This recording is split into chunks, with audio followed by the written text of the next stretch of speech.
오늘 하나님 주신 말씀 보겠습니다. 디모데후서 4장 17절 18절 두 절 말씀입니다. 디모데후서 4장 17절 18절. 제가 제 성경 신약 성경 346면에 기록되어 있습니다.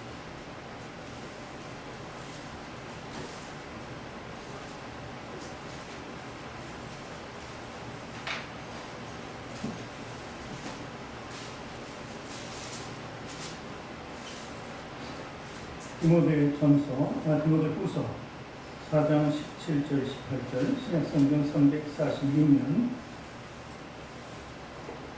찾으셨으면 우리 같이 읽도록 하겠습니다.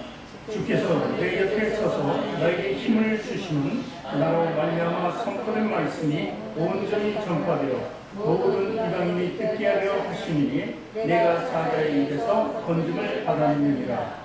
주께서 나를 모든 악한 일에서 건져내시고 또 그의 천국에 들어가도록 구원하시니 그의 영광이 세세 무궁토록 있을지어다. 아멘. 두 손을 가슴에 얹고 저를 따라 고백하시기 바랍니다. 하나님께서는 나를 사랑하십니다. 하나님께서는 나를 사랑하십니다. 하나님께서는 나를 존귀하게 여기십니다. 하나님께서는 나를 존귀하게 여기십니다. 하나님께서는 나를 축복하십니다. 하나님께서는 나를 축복하십니다. 하나님께서는 내 문제를 해결해 주십니다. 하나님께서는 내 문제를 해결해 주셨습니다.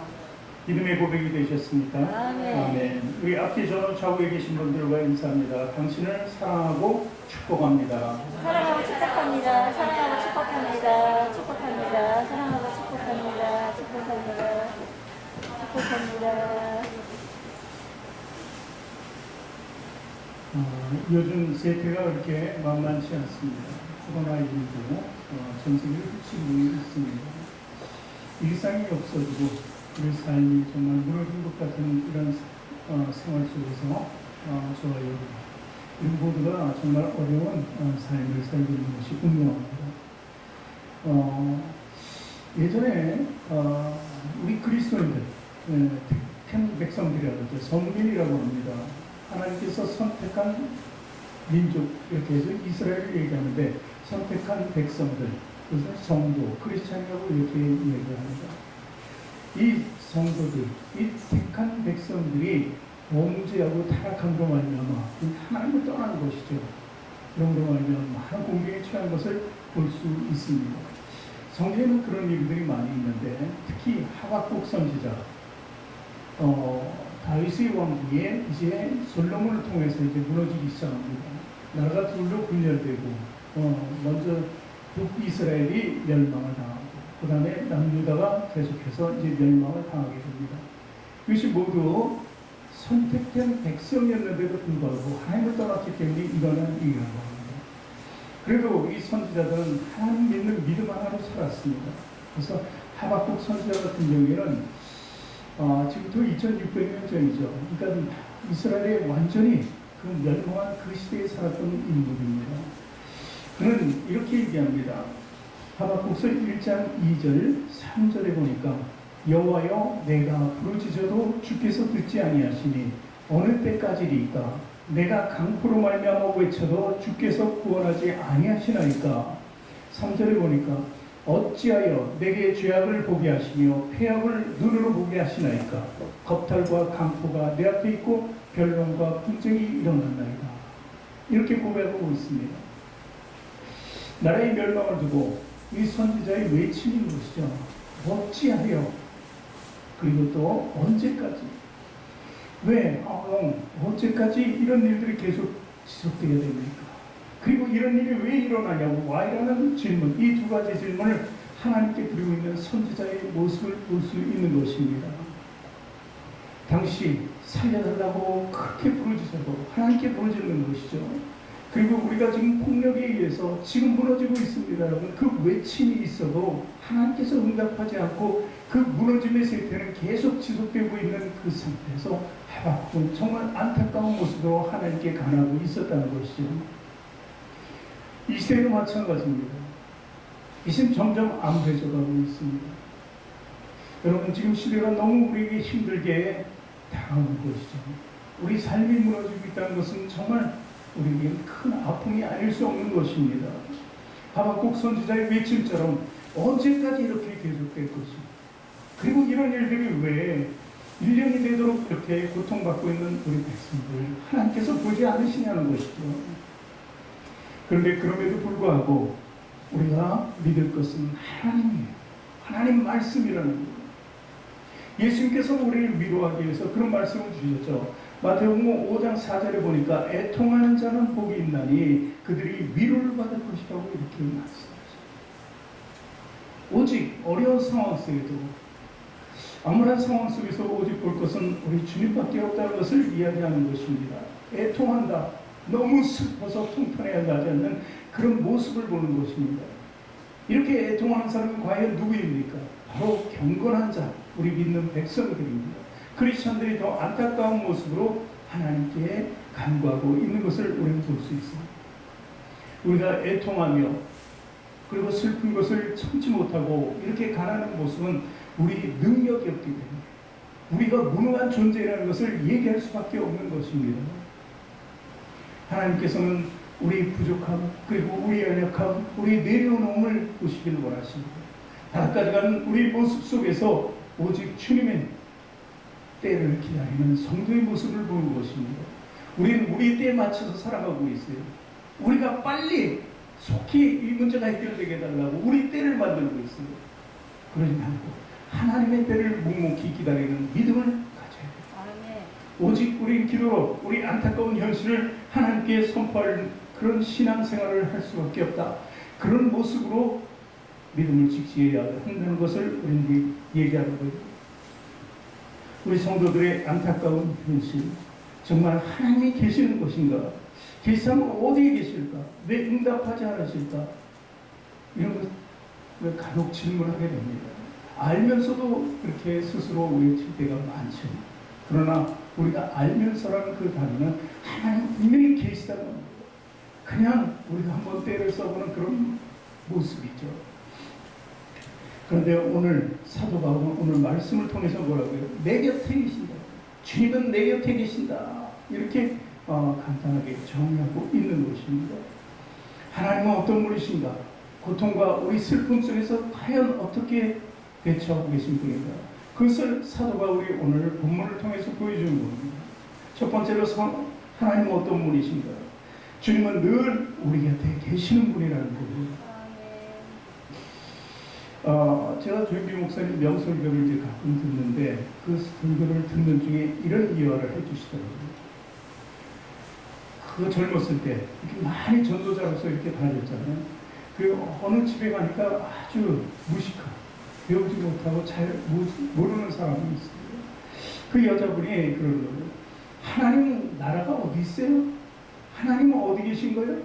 하나님 주소 좀 가르쳐 줘봐요. 하나님 주소를 아세요? 이렇게 물어봤대요. 그러니까 조영기 목사님이 주소를 가르쳐 달라니까 갑자기 물어보는데 답을 할 수가 없어요. 나도 주소를 모르는데 사실. 그래서 이제 돌아와서 조영기 목사님이 그랬더니 하나님 나 그 주소 좀 가르쳐 주세요. 내가 아주 그냥 창피해 미안합니다. 그 여자가 질문을 하는데 답을 할 수가 없었습니다. 그때 하나님의 답을 주시더라고요. 어떤 답입니까? 누가복음 17장 21절 보니까 또 여기 있다 저기 있다고도 못하리니 하나님 나라는 너희 안에 있느니라. 하나님 나라의 주소를 알았어요. 네 안에. 그러니까 네 안에 있는 거죠. 그래서 얼른 찾아가서 그 여자분한테 얘기한 거예요. 하나님 나라는 네 안에 있네. 당신 안에 있네. 이렇게 성경에 써 있네. 그랬더니 이제 알았다는 거예요. 그러면은 하나님 나라가 내 안에 있으면은 그럼 다른 사람들은 어떻게 해요? 하나님이 없겠네요? 이렇게 또 질문을 해요. 이게 또 난감하네. 다른 사람한테 그렇지 하나님이 거기 계시면 다른 사람한테는 없어야 되지. 그래서 또 돌아와서 하나님 이럴 때 또 어떻게 해야 돼요? 여자를 어떻게 가르쳐야 됩니까? 네, 하나님께서 또 지혜를 주셨어요. 그 여자를 찾아갑니다. 찾아가서 이렇게 얘기하죠. 밤에 달이 떠 있을 때 그 달과 함께 이렇게 걸어간 적이 있느냐고. 이렇게 걸어가면 달이 쫓아와요, 안 쫓아와요? 함께 가잖아요. 낮에 해도 함께 가는 거예요, 우리가 걸어갈 때. 그런데 나만 그런 게 아니라 딴 사람이 가도 딴 사람이 다 그래요. 그러니까 하나님은 누구였구나. 그 안에 계시다고 이렇게 설명을 했다고 합니다. 그러니까 하나님은 우리 곁에 계시다. 그런 것입니다. 오늘 본문 보니까 사도 바울이 이렇게 주님이 내 곁에 계시다 하는 것을 이렇게 강력하게 얘기한 이유가 뭘까요? 그것은요, 사도 바울도 혼자일 때가 있었다는 것을 얘기합니다. 외로울 때가 있었다는 거예요. 그 자기 전성기 시대인데도 불구하고 많은 사람들에게 예수를 전파하고 그 능력을 전파했는데도 불구하고 혼자일 때가 있었다. 어떤 때입니까? 전도하다가 감옥에 들어갔을 때죠. 감옥에 들어가 있을 때 이런 디모데 후서 4장 9절, 10절, 11절 이렇게 읽어보니까 자기 홀로됨을 얘기하고 있어요. 같이 읽어볼까요? 너는 어서 속히 내게로 오라. 대만은 이 세상을 사랑하여 나를 버리고 데살로니가로 갔고 그리스게는 갈라디아로 디도는 달마디아로 갔고 11절 누가만 나와 함께 있느니라. 네가 올 때 마가를 데리고 오라. 그가 나에게 유익하니라. 이 외울 때의 고백을 얘기한 거예요. 그처럼 자기를 따르던 정말 동료들이 하나씩 둘씩 자기의 위기 속에서 떠나감을 보고 고백한 그 모습을 보는 것입니다. 사실 바울만이 아니에요. 예수 그리스도도 마찬가지였습니다. 그리스도께서 잡혀가시던 날 어떻게 해요? 다들 버리고 떠나왔습니다. 다들 배신했어요. 십자가 현장에도 다들 도망가고 이거 없는 그런 홀로 된 그 모습으로 예수님이 계셨다는 것입니다. 누구나 이렇게 홀로 될 때가 있습니다. 그리고 또 그것은요, 우리에게도 다가오는 거잖아요. 우리가 가정을 이루고 가족이 있습니다. 그런데도 불구하고 우리는 홀로 될 때가 너무 많이 있어요. 때로는 남편이, 때로는 아내가 자기 저버릴 때가 있고 자식도 저버릴 때가 있어요. 모든 현실 속에서는요, 사람들이 내가 낳은 사람이나 나와 함께 같이 있는 사람조차도 나를 배반할 때가 있다는 것입니다. 그런 홀로된 외로움, 그때 우리는요, 그래도 우리 크리스찬들에게, 우리 믿음 백성들에게 계신 분은 예수 그리스도 하나님이다. 그분만은 내 곁에 계시다는 것을 우리는 인정해야 된다는 것입니다. 그러므로 우리는 외로운 것이 아닙니다. 슬픈 것이 아닙니다. 괴로운 것도 아닙니다. 그래서 우리는요, 어떤 삶을 살아야 돼요? 골로새서 3장 2절 3절을 볼까요? 위의 것을 생각하고 땅의 것을 생각하지 말라. 이는 너희가 죽었고 너희 생명이 그리스도와 함께 하나님 안에 감추었습니다. 이렇게 기록되어 있습니다. 하나님 붙잡으라는 것입니다. 위의 것을 생각하라는 것은 하나님만을 붙잡으라는 거예요. 땅의 것을 생각하지 말라는 거예요. 저주받은 땅의 것을 생각하지 말라는 거예요. 그리고 너희가 죽었고 생명이 있다는 것. 이것이 관계가 굉장히 중요합니다. 위 것을 생각하는 사람은 이 땅에서 세상과 함께 죽어버렸습니다. 그리고 새 생명이 있는 것을 얘기해요. 그 사람들이 바로 그 성도고 크리스찬 아닙니까? 그런 사람들의 삶은 어떻게 돼요? 위의 것만을 봐요. 땅의 것을 또 보게 된다면 그것은 썩어진 것이에요. 다시 예전의 삶을 바뀐 거예요. 마치 돼지가 토해낸 것을 다시 먹는 것과 똑같은 삶을 살아가는 것이 바로 땅의 것을 찾는 사람이에요. 땅의 것을 찾는 사람에게 주님이 함께 하실 수가 없습니다. 더러움과 죄 속에, 타락함 속에 하나님은 함께 하지 못하십니다.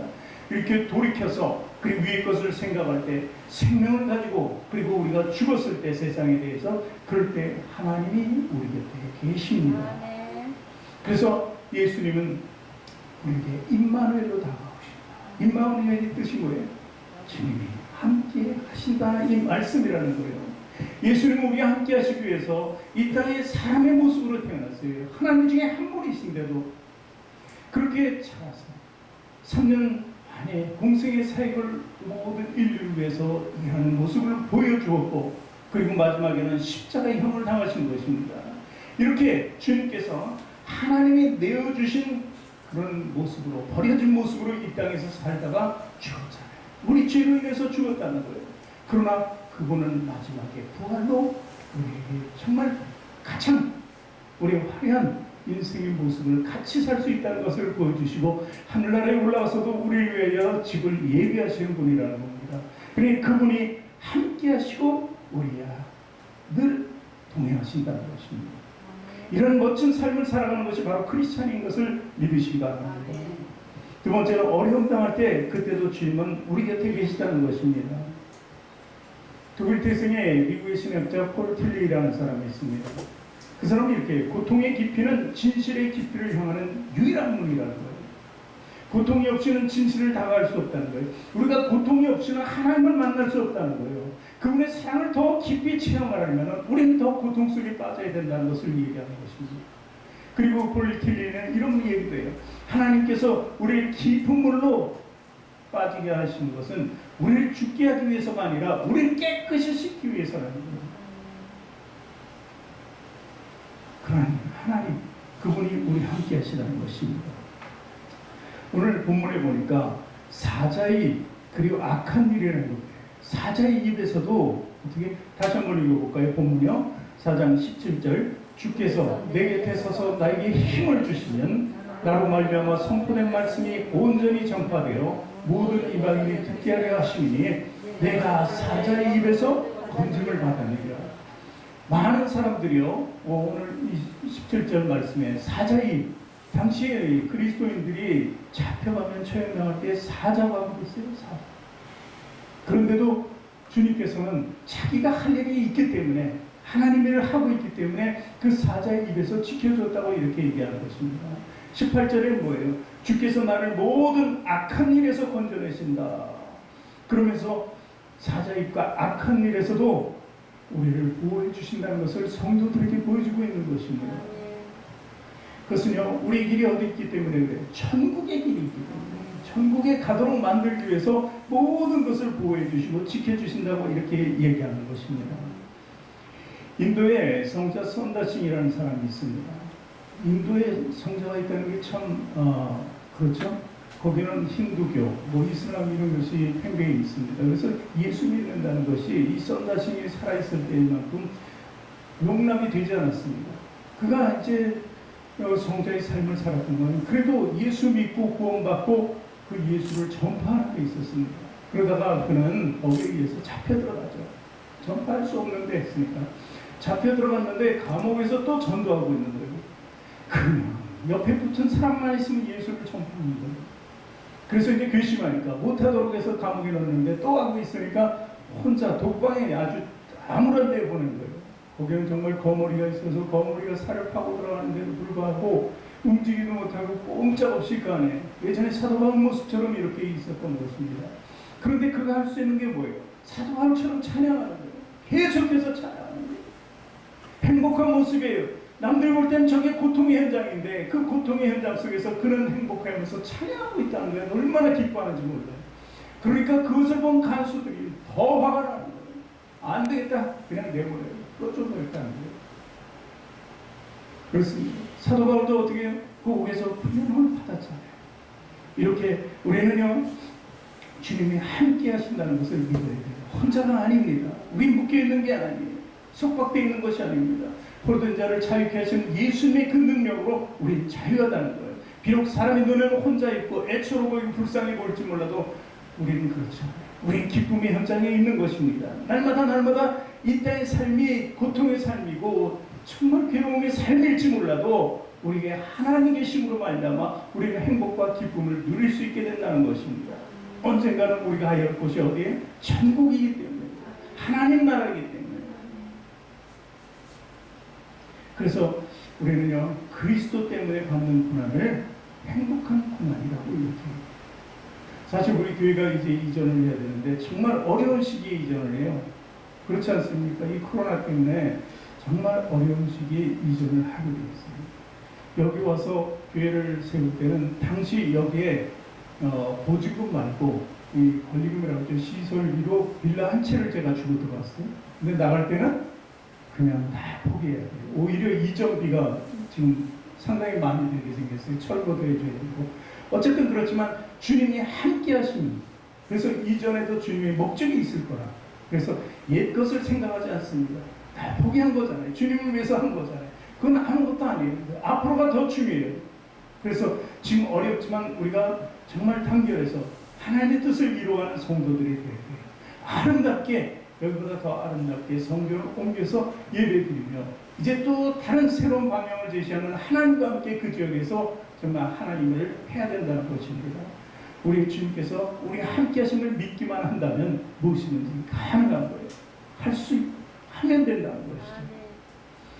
자, 세 번째는요, 시험 당하여 괴로울 때 그때도 주님은 함께 하신다는 거예요. 우리가 시험 당할 때가 너무 많습니다. 나비의 유혹, 사단은 자꾸 넘어뜨리려고 하잖아요. 시험과 유혹 속에서 우리는 계속 살아갑니다. 예전에 보냈던 것이 자꾸 생각날 수밖에 없어요. 자식 때문에 생각날 수밖에 없고, 남편 때문에 생각날 수밖에 없고, 아내 때문에 생각날 수밖에 없고, 우리 육적인 삶 때문에 정말 한때는 포기했지만 다시 돌아오고 싶은 그런 삶을 살아가고 있어요. 우리가 연약하기 때문에 그렇잖아요. 그러나 우리는 그것을 보지 말아야 돼요. 바랬던 것을 보지 말고 남들이 기쁨이라고 추구하는 것이 우리 모습 속에서도 기뻐 보여요. 저게 행복해 보이지만 일단 버렸기 때문에 그걸 다시 추구해서는 안 된다는 것이에요.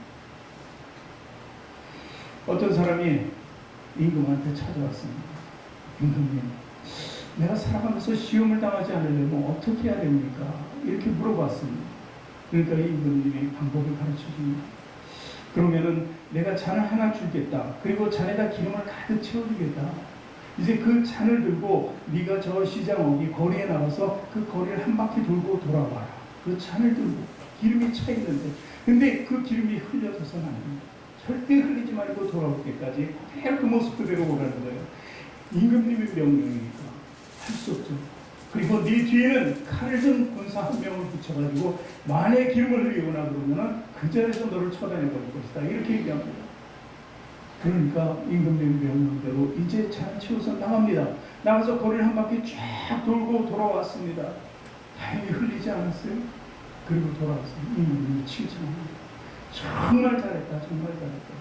근데 너 그 시장 속에 이렇게 돌아오면서 시장에 여기저기 그 파는 물건 그 화려한 모습들을 좀 보았냐 그랬더니 어떻게 그걸 봅니까? 난 기름만 보고 왔습니다. 기름.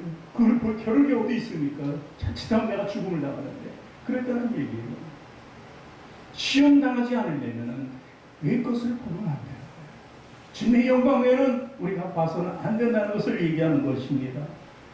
호사다마라고 있잖아요. 참, 이 좋은 것을 취하기 위해서는 나쁜 것이 그렇게 많다는 것을 얘기합니다. 우리가 시험 당하지 않는다는 것, 오직 주님만 바라보는 것이 얼마나 힘든지를 몰라요.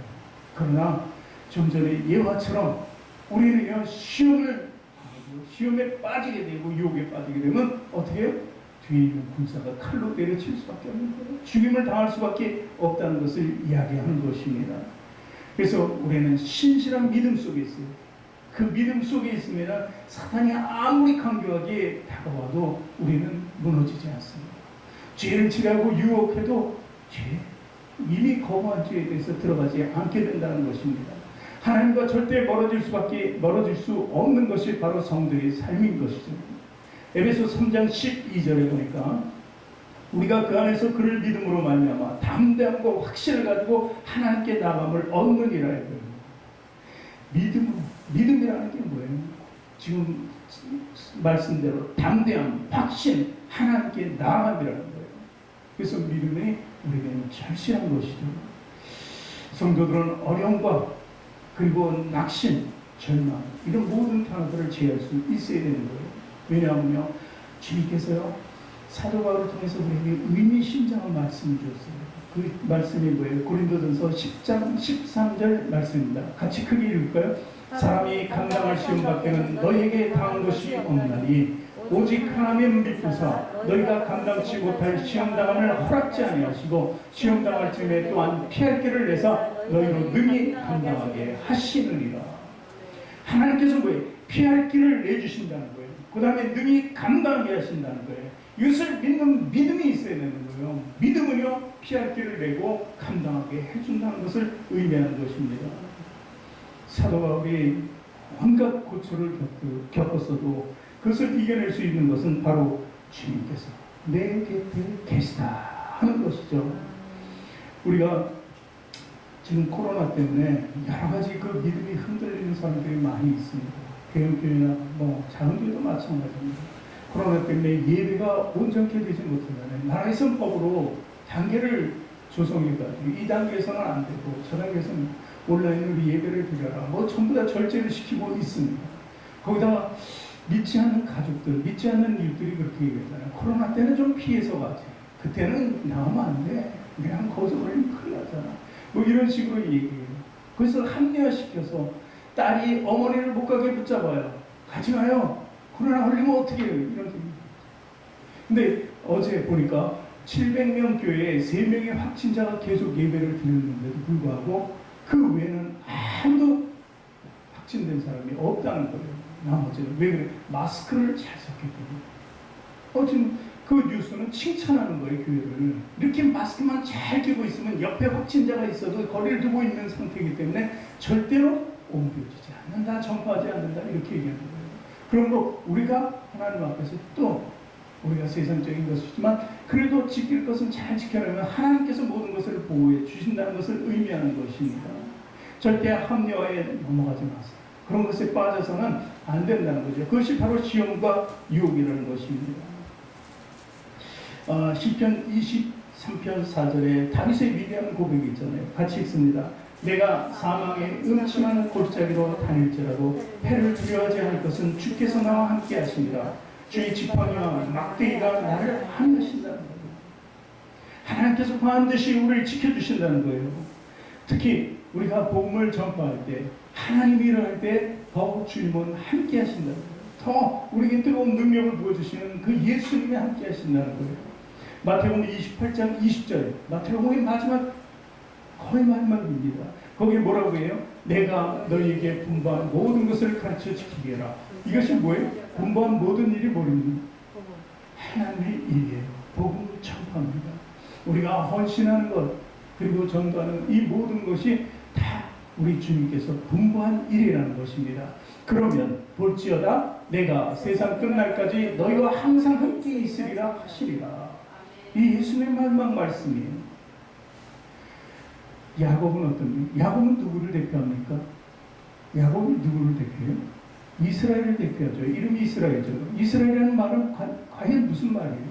야곱은 바로 성도 한 사람 한 사람이에요. 저와 여러분 한 사람 한 사람이 야곱이고 이스라엘이고 하나님의 택한 백성이요 자녀라는 것입니다.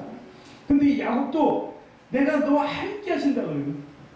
끝까지. 네가 어디에 있든지 어디로 가든지 무엇을 하든지 내가 너와 함께 하겠다는 그 말씀을 하나님께서 야곱을 주신 거예요. 그 믿는 성도들에게 주신 말씀이잖아요. 결국 야곱에게 준 말씀은. 그런데 예수 그리스도께서도 우리들을 위해서 세상 끝날까지 너희와 항상 함께 있으리라 이렇게 말씀하셨다는 것입니다. 그 주님께서는 시편 17편 8절 말씀처럼 눈동자같이 우리를 보호해 주신다 이렇게 기록하고 있는 것입니다. 이런 주님이 저와 여러분에게 함께 있다는 것입니다. 요한 웨슬레는 이렇게 얘기합니다. The best of all is God is with us. 가장 최선의 것은 무엇이냐? 우리에게서 가장 최선의 것은 하나님이 함께 하신다는 거예요. 그것이 우리 인생의 최고라는 거예요. 그것이 최고의 선물이고 최고의 혜택이라는 거예요. 우리는요, 이 시간도 우리 옆에 주님이 계신 거예요. 주님이 인도하신다는 거예요. 그래서 이 시간 이후에도 우리가 주님이 원하시는 삶을 살아가야 돼요. 그 원하는 삶을 살아갈 때 바로 곁에 계신 것이 증거로 나타나는 거예요.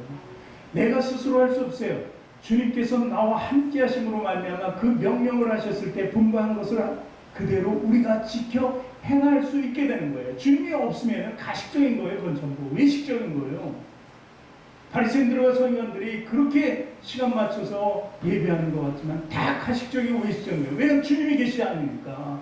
그러나 신실한 백성은 어때요? 주님의 함께 하심으로 말미암아 다른 사람 모습에는 어떻게 다른 사람 눈에는 보일지 몰라도 분명히 우리는 일을 하고 있는 것이 증거로 나타나요. 내 양심에 내 삶 속에서 나타나는 것을 내가 볼 수 있고 내가 알 수 있게 된다는 것입니다. 이런 삶을 철저하게 요구하시는 분이 바로 주님이세요. 함께 하시면, 함께 하면은 너희들이 뭐든 할 수 있다는 것입니다. 오늘 우리는요, 이 말씀 붙잡아요. 이 사도 바울이 오늘 사자입에서 악한 일에서 모든 것을 지키고 보호하시는 주님. 그 주님이 왜 그러실까? 왜 그렇게 하실까? 우리를 천국으로 인도하기 위해서라는 것이에요. 이런 고백의 주인공이 되시기를 주님의 이름으로 축원합니다.